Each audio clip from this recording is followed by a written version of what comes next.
pokoknya N udah nggak mungkin aku melakukannya lagi. Itu syarat yang pertama untuk sempurnanya taubat. Pertanyaan yang kedua kita lihat, ayyandam ala fi'liha, ini berat. Syarat tobat itu harus ada rasa menyesal yang dalam dengan maksiat yang pernah kita lakukan atau yang pernah ngotori diri kita. Di samping kalau udah berhenti bola, Bapak bola ya maaf ya. Saya berhenti. Enggak, udah minta maaf apa enggak sih? Enggak bisa.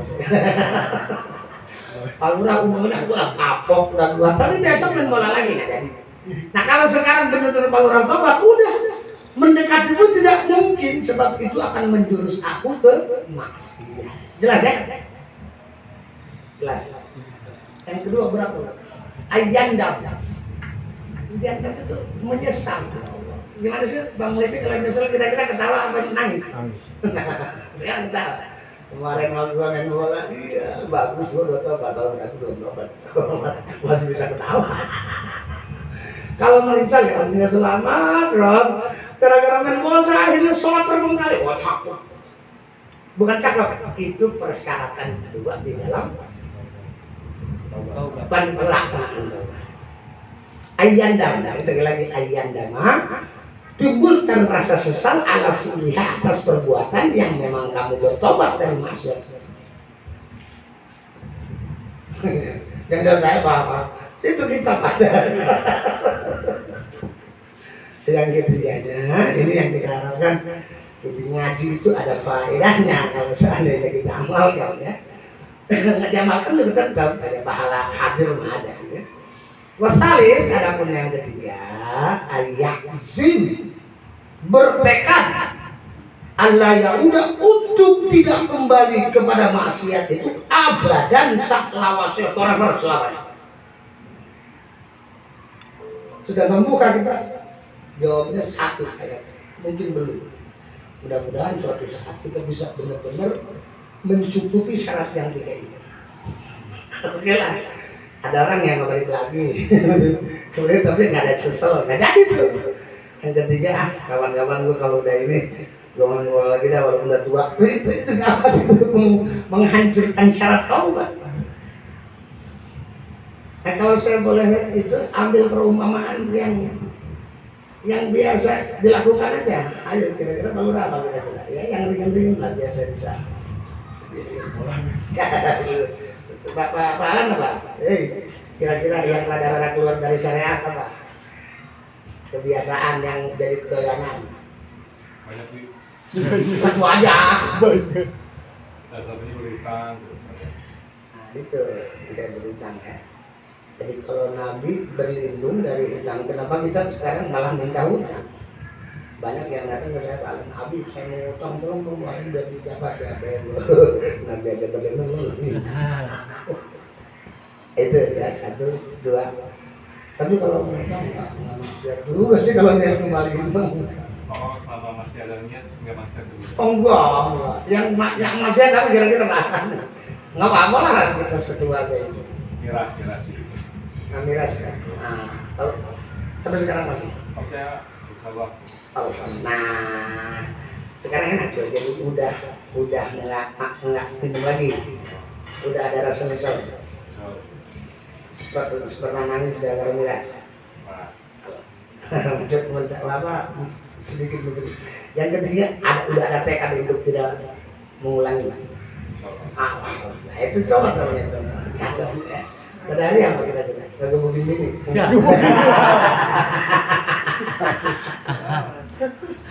Udahlah, itu aja ya.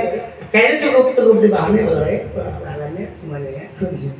Jadi kalau kita berbuat dosa udah walaupun itu sekecil apapun sebutan apa? Berhenti. Keduanya sesali, ketiganya nekat untuk tidak kembali. Ya. Boleh nanya nggak, Bi? Boleh, saya juga nanya. Misalkan nih, dulu pernah melakukan dosa gitu. Ya. Kita coba untuk meninggalkan. Kita khawatir apa yang kita perbuat yang dulu-dulu kita dibalasnya ke anak atau gimana gitu. Ya hukum karma dia bisa. Iya. Ya pokoknya azab lah. Ya. Jadi Allah berjanji orang yang zalim pasti akan dapat balasan. dengan apakah kita sudah bertobat, perbuatan yang kita lalui itu udah nggak akan balik lagi kita atau ke turunan kita. Dan insya Allah tidak akan ada balasan kan? Iya. Tadi saya baru terangin. Kalau syarat tobat kita sudah sempurnakan, tadi kan saya bilang at-taib minadz dzambi kaman la dzamba. Orang yang bertobat dari maksiat itu dianggap tidak pernah maksiat. Sudah insya Allah nggak akan ada di sana turunan segala macam insya Allah ya. Cukup jelas. Ini terusin Bapak. Fa in fuqida ahadus salasah lam tasihha taubatuhu. Jawab ya. Apabila dihilangkan salah satu dari yang tiga, maka tobatnya yang nggak sah. Kalau tobat nggak sah berarti kita berbuat dosa terus. Perbuatan dosa akan dibalas oleh Allah sesuai dengan perbuatan kita. Mayya'mal mithqala dzarratin khairan makanya kenapa para ulama mewajibkan untuk bisur'ah dengan secepatnya, takut keburu datang musibah yang pada akhirnya kita menyesalnya double saja. Udah sekalian kita tulisin wa in kanatil ma'siyatu ta'allaq bi adabiyyin fasyartaka ba'du hadhil asya ya. Kalau berkaitan dengan hukukul adamiyyin atau hak-hak anak Adam, maka syarat tobat yang tadinya 3 nambah jadi 4.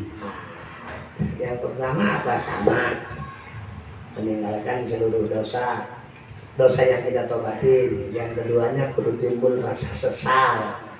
Yang ketiganya adalah azam atau bertekad untuk tidak mengulangi. Yang keempat, nah ini kan berkaitan dengan hak Adam. Ayyabra min haqqi sahibiha, dia harus bisa mensucikan diri dari hak orang yang pernah atau yang memiliki apa yang menjadi kaitannya dengan hak Adam ya. Saya sering ya Allah, astagfirullahaladzim, tapi maling sendal orang, kata sendal lu kagak bisa diampuni kalau gua belum lu balikin gitu ya. Saya sering bilang kalau kepada individu ada ini. Nah kalau korupsi yang dimakan kan duit masyarakat. Mampu kalau orang mengembalikan kepada orang. Alhamdulillah ya. Palinganat malan, seandainya itu yang dizalimi berupa harta, raddahu ilaih, itu harta harus dikembalikan kepada si pemiliknya. saya pengalaman kepada ada lurah namanya.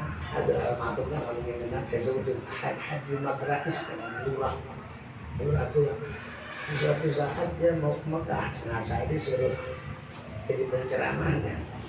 Pak Haji mohon maaf, apa yang pernah Pak Haji lakukan kalau berkaitan dengan hak Adam harus dikembalikan sebelum berangkat. Tadi dalam waduh Kiai, saya pernah maling orang 8 ekor. Astagfirullah itu. Terus gimana? Insya Allah orang duitnya ada, besok saya kembali dan ternyata dikembali. Lumayan tuh kos haji jadi naik. Udah 30 juta ongkos, berapa harga bawah 8. Oke ya. Wa in kana hadda kadzabin wa nahwahu makanahu minhu aw talaba afwahu. Sekarang kita enggak ngambil orang, cuma suka ngomongin kejelekan dia. Apa kita mau bagi duit? Nggak mungkin kan? Cari redok dia, bagaimana cara untuk redok kita? Gara-gara kita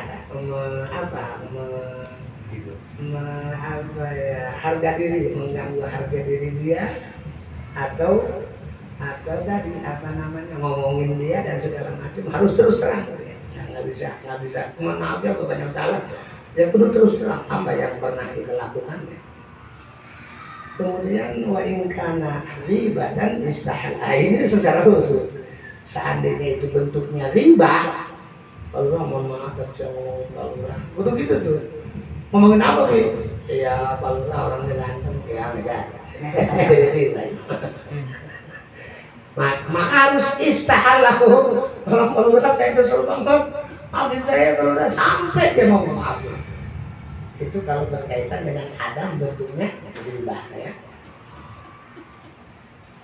Kitabnya wajibu dan wajib ayatuba untuk bertobat hamba min jami'il dzunub dari seluruh dosa. Jangan pilih-pilih sama Bang Pur gitu. Dosa ini dulu dah, ini belum masih doyan gua. Lihat lagi, min jami'il dzunub dari seluruh dosa. Ya. Terbaik tabah di ba'di asfar tahu betul. Kalau separuh-separuh bisa sih. Kemudian ada tersisa. Ini yang khawatir kan justru dengan adanya dosa tersisa akan datang musibah tadi gitu ya. Ya udah gitu aja. Nah, buat sunnah wa ijma'ul ummah ala begitu. Langsung Allah berfirman, tubu ilallahi jami'an ayyuhal mu'minuna la'allakum tuflihun. Terlihat pada ujungnya. Kalau kalian sudah bertobat, ini kan bagi orang yang berdosa nih. La'allakum tuflihun kata Allah, gua pastiin lu jadi orang yang bahagia di akhirat. Walaupun lu berdosa, dengan adanya tobat, kata Allah, gua anggap lu kagak pernah berbuat dosa. Dan catatan tadi ya. 3, kalau tidak ada hubungan dengan anak Adam, menjadi 4, itu syarat tobat kalau berhubungan dengan hakul Adam. Mudah-mudahan apa jadi pertanyaan Balura juga ya. Nah, itu mudah-mudahan terjawab ya. Kalau udah terjawab, langsung ke apa yang kita pelajari apa kemarin hadis nomor berapa? 22 ya. Bismillahirrahmanirrahim. Alhamdulillahirabbil alamin wassalatu wassalamu ala asyrafil anbiya'i wal mursalin sayyidina Muhammad wa ala alihi washabbihi ajma'in. Amma ba'du.